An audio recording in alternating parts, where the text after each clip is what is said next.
World.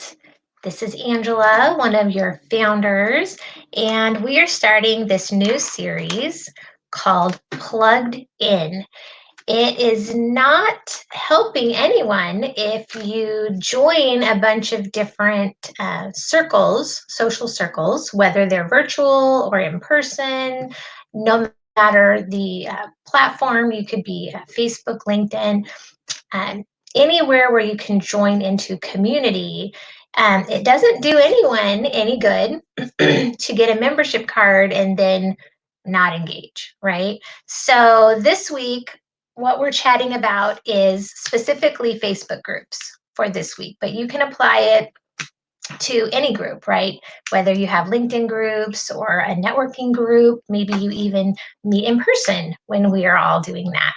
Um, it doesn't help you, even networking, to spend all of your time networking and passing out business cards and taking business cards and then never stopping to actually engage with people and have conversation and build relationships. So some of us get so excited to join so many things and be part of things going on and activities going on, and we're in the room with people, and we think that we're so busy that we're actually doing productive things, and we're really not. So the whole point of the Plugged In series, is to help you get the most out of your engagement, so quality over quantity, and start pruning the things that aren't getting you where you need to be, categorizing why you're joining what types of circles and what you're adding to that circle and what you're getting from that circle. So for this week, we're going to do this every Tuesday at 2 p.m. Pacific time.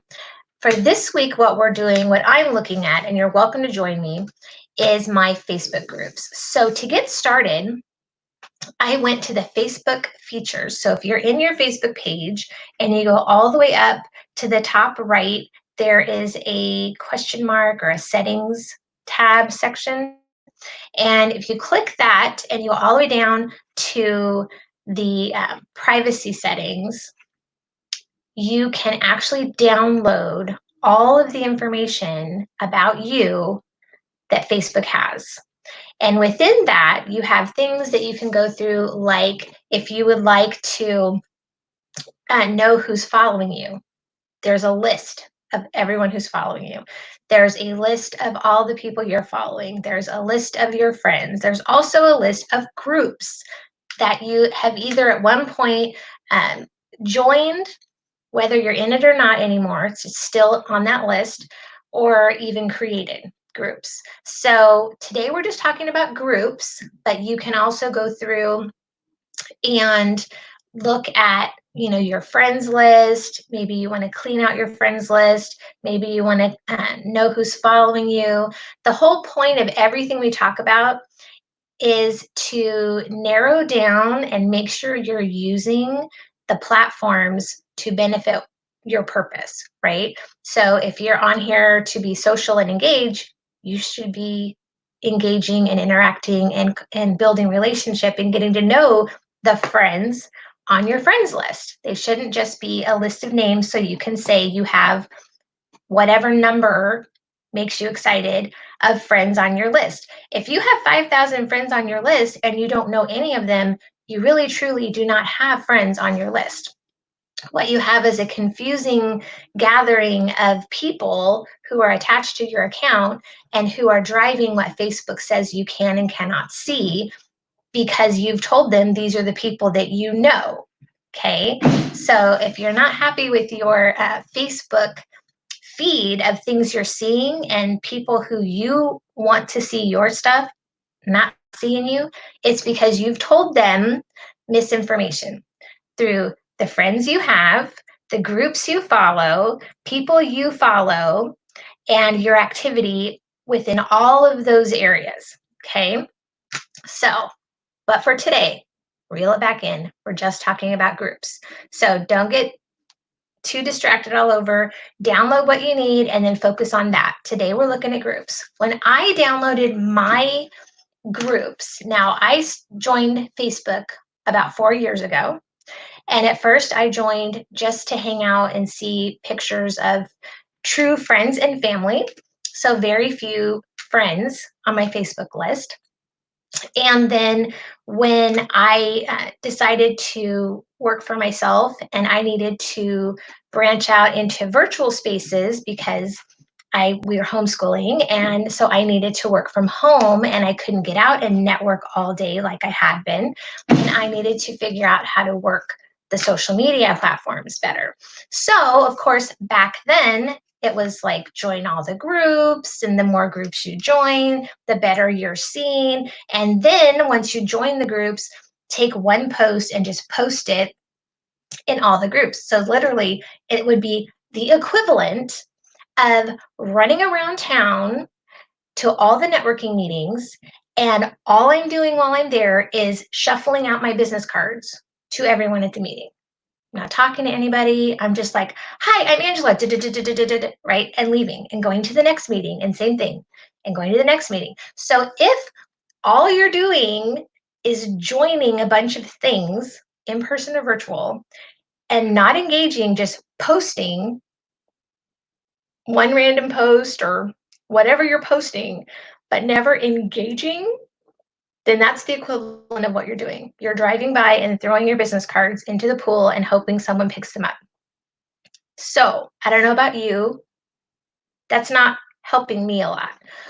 So every once in a while, I will go through and clean up my engagement area so that Facebook knows, oh, Angela is interested in seeing these things. These are the community and the people that she wants to engage with. So I'm going to funnel them into her feed for her to make it easier for her. Okay. So help Facebook help you. Okay. So I downloaded my list, and it has your history of everything you've ever joined. And so of all the lists of everything I've ever joined, I got 28 pages. Do you see how many of these? Every line is a group. And at some point, I joined it. So it tells you whether you've stopped being a member, you joined, the date you joined. It gives you the name of the group. And I don't know, I don't think it tells you whether or not you started a group. It's either you became a member or you stopped being a member, and it gives you a date. I have 28 of these pages, front and back, printed. That's a lot of groups. Okay, there's like 1, 2, 3, 4, 5, 6, 7, 8, 9, 10, 11 per page times 28 pages times 2 sides is a lot. Okay, even if we rounded that, that's what? 280 times 2. So over 500 groups. That's a little crazy. There's only one of me. How can I authentically interact with 500 communities? That's not possible. So what I'm doing with this is I'm going through, and first what I did, I took my list and I printed it out and I went through, and any that still says became a member means I'm an active member, at least in Facebook world, to this group. So I go through, it gives me the name of the group. One, I'm finding a lot of groups that I actually don't remember joining, which means someone probably invited me at some point and I just accepted and never went in and looked at it, right? That doesn't help that group for me to be a number in their community and not active, right? So if I don't know what that group is, I'm going to go open it and I'm going to check it out and see what they're about. I'm going to go to their about section and read what they're about. I'm going to see how active the group is. That group might not even be active anymore. Maybe it was a temporary challenge group that I joined and I never left the group, right? So I'm going to look at the group. I'm going to decide, does this align with what I need my Facebook feed and my Facebook circles? Does this align or not? If it doesn't, I'm going to leave the group. Okay. So I also have groups I've started, right? And I know anyone else, a group owner, It's frustrating because you can't tell who's really involved in your group and who's just kind of hanging out. Because there's people that hang out that you never see comment or post or share anything, but they are really getting a lot out of your group. But you don't know who's present but not visible and who is just truly not there. They are checked out. You can't tell. So some of us, I've gotten clients from people who have lingered and lurked and watched me for 5 years before they've pulled the plug and said, "Okay, I'm in. Come on, let's do this. I'm ready now. I've been watching you for a while, and I'm ready." Right? So you don't want to dismiss people just because they're not showing up and is visible. They might be there, but you just can't see it. So I'm taking the responsibility as a member of apparently quite a few groups. And I'm going to go through and I'm doing a front and back page a day. You can do however you like. I would love to hear some experiences, what you're finding. You may find that when you go in and you check out a group that you were a member of and you just never engaged, that's the most amazing group. And you just haven't had a minute to stop and actually engage and connect with women or whoever you're engaging with. We work with women here in 100 Coffees. So sorry guys if you're eavesdropping in, and this works for you too. So I would encourage you to actually try to participate and engage in groups that you're in. And if it's not a good fit for you, excuse yourself from the group. Speaking for group owners, even my group, I would miss you, but if we've made a connection while you're in my group, then I'll still see you as a Facebook friend in my friends list and can keep in contact with you, even if you need to leave my circle and grow into whatever it is you're doing. I am happy to see you grow and be yourself instead of weighing you down as one more thing on your list that you feel that you haven't quite completed or successfully engaged in, right? So can take that stress off of you to not have so many things on your plate. So do this a favor for yourself. Check it out. If nothing else, you will learn what all Facebook has you connected to and explore what it is, how it's serving you or how it's not. So I'm going to share next week what I found from this exercise and some tips maybe of things that I found, ways that I've re-engaged with communities that I have already been a member of, but maybe have not taken full advantage of that. And we'll chat more next week, Tuesdays at 2 p.m. Pacific. Stay plugged in. This has been Angela. Have an awesome week. Bye.